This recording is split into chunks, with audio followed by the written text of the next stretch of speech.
what's going on, beautiful jellyfish? It's Tracy. Thank you so much for taking a little bit of time today to hang out with me. I really appreciate it. And in today's video, I'm going to be doing some more EDH cards that are worth the money. I think this is part 10. Let's consult my notes here for a second. It is, in fact, part 10. So, yeah, here we are. Love talking about cards that are on the little more pricey side. Now, what I will say is some of these cards are like $5. Some of them are $30. To me, it's like, I understand, and I was definitely at the point, like, when I started playing Magic, where, like, paying $6 for a Magic card was a lot of money at that time. So I like to kind of talk about cards that are usually anywhere from like $5 to whatever, and talking about them if they're worth the money or not. So if you're interested in the opposite of this, where I talk about budget cards, I also have that series on my channel where I do that, which is super fun. So yeah, just make sure there's no chocolate on my face. I just had some like chocolate cake right before I filmed. Right before I'm filming this, I made spontaneously cake last night. You never just spontaneously make cake? Because I do.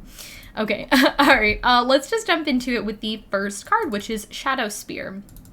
And I remember when this card was first spoiled and people went like pretty insane for this card, and I definitely think that this hype is worth it. So it's a 1 mana equipment, and equip cost is 2, which is really cool. If you have any of the things that you can have the equip cost be like 0, this card is just gets even more insane. It's already extremely strong. And then once you equip it, equip creature gets +1/+1 and has trample and has lifelink.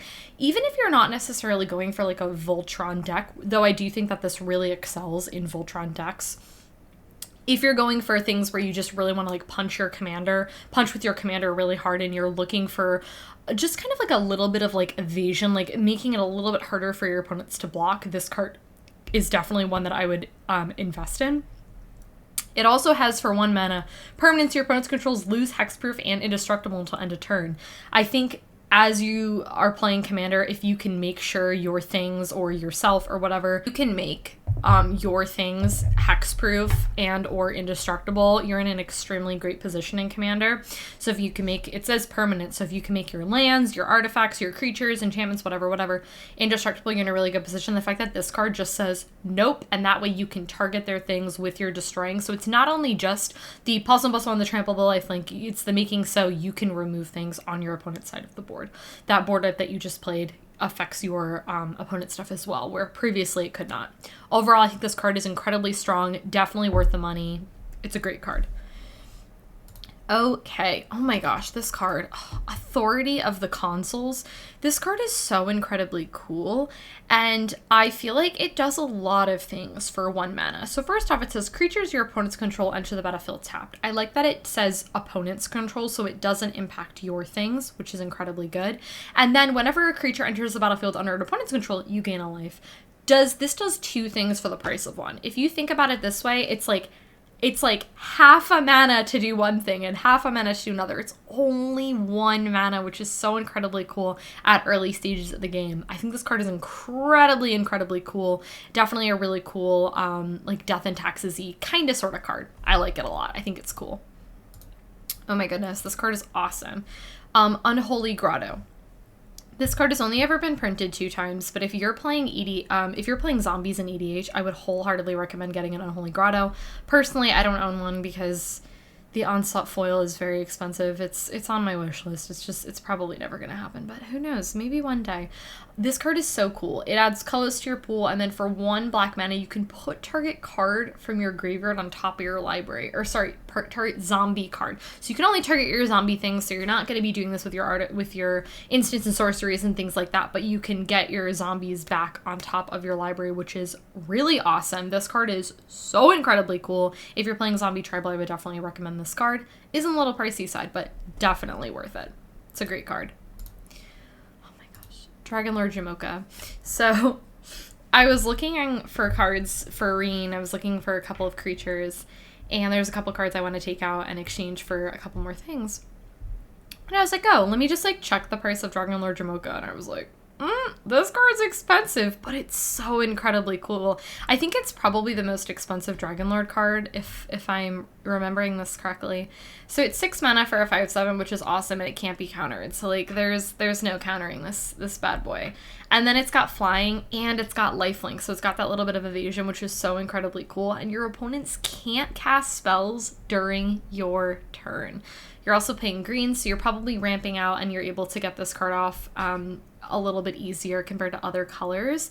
And it just does so many different things for those effects. I think it's so incredibly cool. Your opponent's not casting spells during your turn, just really shuts people down, which is so cool. I love this card. There's been so many times where I've been like, yep, I'm gonna do the thing, and then I'm like, oop, I can't. They have a Dragonlord Dromoka. And it's not even just like for counter spells or things like that. Sometimes it's just like, oh, I have a Seedborn Muse and all my stuff on taps, and I want to do my thing, and then I can't on this opponent's turn because I have a Dragonlord Dromoka.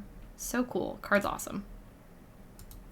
Okay, next card is Time Warp. There are a handful of cards that take extra turns. Time Warp's just one of example of many that does pretty much the same thing.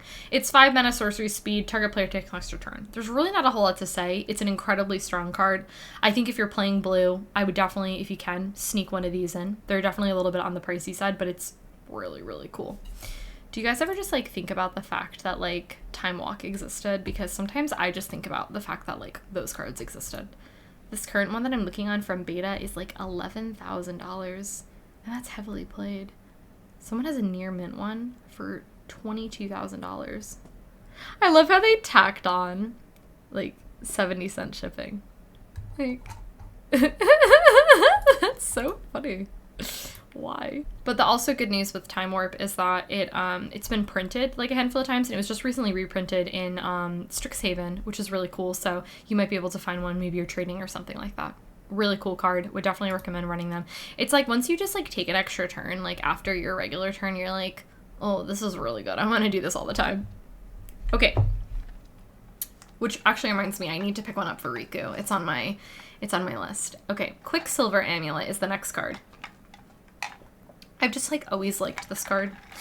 I've just never, you know, sometimes like there's cards that you feel like you just constantly see in people's binders for trade. This has just never been a card that I've seen, and so I think I've just always kind of like forgotten about it, but this card is really cool. I think the best optimization for this card is, well, two things. First off, you want to play this card in decks where your CMC is higher, because keep in mind you are paying 4 mana for the artifact, and then every time you want to put a creature from your hand onto the battlefield, you have to pay 4 mana and tap this artifact. So the best case scenario is that all the stuff that you're doing is like 5 or more mana. You know what I mean? So you want to be playing this in a deck where your things are, you have like bigger creatures. The second best case scenario is you have ways of untapping this, so you could potentially do it more than one time, which I think is incredibly cool. So I think Paul might actually have this in his Joda deck. I think he might have that in there, which is why it like inspired me to talk about it in this video. Yeah, it's a really cool card. If you're playing really high mana cost stuff, I would definitely invest into Quicksilver Amulet. And then there's so many things that untap target permanent or untap target artifact or things like that that you could also play with this, and then your stuff is just, you know, you get to play more than one thing in a turn, which is super cool. Okay, then I have Carpet of Flowers. This card's really cool. So it says it's 1 mana, which is bonkers to me. And then during your main phase, you may add up to X mana of 1 color to your pool, where X is the number of islands target opponent controls. This card's awesome. It's so cool. If you are in a group where people are playing a lot of blue, like a lot of blue, I think Carpet of Flowers is a really cool investment to do. You could also potentially sideboard this card in if you like didn't want to mainboard it because, you know, you don't play with people who frequently play blue, or you're just not sure what the situation is, because it might be a dead card depending on the matchup, but you can get ahead really, really, really quickly with this card, which I think makes it really incredibly strong. So Carpet of Flowers, definitely an investment if the right, you know, it's like the right scenario, you know. Oh my god, this card is so cool. Archaeomancer's Map. I was looking at cards for Tamishi, and this card popped up, and I was like, this is just like a white card that I feel like we needed. Like, 10 years ago. You know what I mean? It's one of those cards that I'm just like, wow, I really wish we had this like a longer period of time. It's only been printed 2 times, and I'm already hoping that this card gets a reprint, because one, I want the cost to go down a little bit, and 2, I want it in foil. But it's 3 mana, and when it ETBs, search your library for up to 2 basic planes. You reveal them and you put them into your hand, which is really cool for 3 mana to do that. But not only that, when a land ETB is under an opponent's control, if they have more lands than you could just put a land onto the battlefield. This card reminds me of the green card. Is it Exploration? Is that the one that does the same thing where you put a land from your hand whenever an opponent does? Is it Exploration? I'm pretty sure it's that green enchantment that does that ability. But anyways, super, super, super awesome card. If you are like struggling to mana accelerate, this is a really awesome card to put in. I really like it a lot. I think it's really awesome. And the last card. This is a card that I honestly discovered pretty late in my Magic journey, because it's only ever been printed 1 time. I feel like sometimes on cards are just printed once. Sometimes, you know, we just forget about them, and that is called Hunting Grounds. This card is so cool. It's 2 mana, and it's got Threshold. So you have Threshold as long as you have 7 or more cards are in your graveyard. What's really nice is that you don't need like different types. So let's just say you have like a ton of like fetch lands, things like that. You can definitely get away with that with this. And then if you have Threshold, whenever an opponent plays a spell, you could just put a creature from your hand into play. What?